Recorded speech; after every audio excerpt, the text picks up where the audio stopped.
राज्यातील राजकीय आरोप प्रत्यारोपांच्या पार्श्वभूमीवर महसूल मंत्री चंद्रशेखर बावनकुळे यांनी विरोधकांवर जोरदार टीका केली आहे। संजय राऊत यांच्या वक्तव्यावर भाषण करताना त्यांनी त्यांच्या नकारात्मक मानसिकतेवर प्रश्न उपस्थित केले। तसेच अमोल मिटकरी यांनी उपस्थित केलेल्या आरोपांवर आणि नाना पटोले यांच्या विधानांवरही त्यांनी स्पष्ट भूमिका मांडली आहे। यावेळी नेमकं काय म्हणाले चंद्रशेखर बावनकुळे बघूयात। संजय राऊत म्हणतात की या अर्थसंकल्पात राज्याला भोगळा मिळाला आहे आणि याची चवदार भाजी मुख्यमंत्र्यांना गोड लागते असं ते म्हणतात। ते पाठवून द्या ना संजय राऊत पाहिजे ते पाठवून द्या तुम्ही त्यांचा व्हॉट्सअप नंबर देतो तुम्हाला।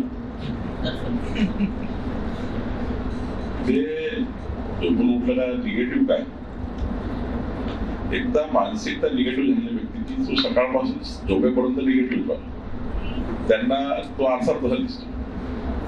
कधीतरी कुठल्या तरी विषयाची अशा लोकांनी तालीम जर केली तर लोकांची इंटिग्रिटी वाढते। लोकांना माहिती आहे निगेटिव्ह बोलणार आहे टीव्ही सुरू झाली की त्यामुळं ते काही आता लोक सिरियस घेत नाही ना। मी एवढं सांगितलं आपल्याला की हे महाराष्ट्राच्या घराघरामध्ये आम्ही पोहोचवणार केंद्र सरकारने काय दिलं त्यामुळं त्यांना आता एकदम बोलतील दुसऱ्या दिवशी ते खाजगी कबूल करतात खाजगी सर्व कबूल करतात। चांगलं बजेट आहे खूप चांगलं मांडला गेला आहे खूप चांगल्या पद्धतीने महाराष्ट्राला जुळाला आहे पण ते जाहीर तारीफ कशी करणार त्यांना फक्त त्यांच्या दुकानदार चालवायचे। अजितदादांचे जवळचे आमदार जे अमोल मिटकरी यांनी आरोप केला आहे की अजितदादांचा 100% घात झाला। ठीक आहे त्यांची मागणी आहे राज्य सरकारने चौकशी लावलेली आहे सर्व मला माहिती आहे की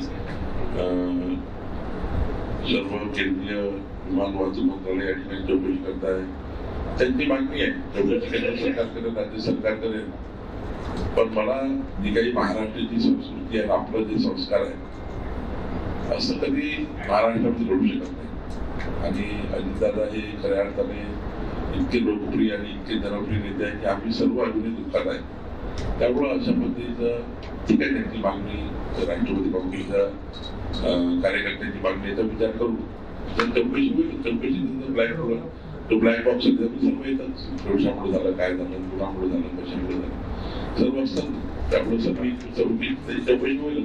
याच्यापूर्वी सर तसा घटस्फोट केला होता की अजितदादांचा आणि शिंदेचा गेम होईल त्यानंतर अशा घटना असं आहे या महाराष्ट्राला कलंकित करू नका या महाराष्ट्राला राजकारणाकरता इतकं खाली देऊ नका की महाराष्ट्राची पद देशात जाईल।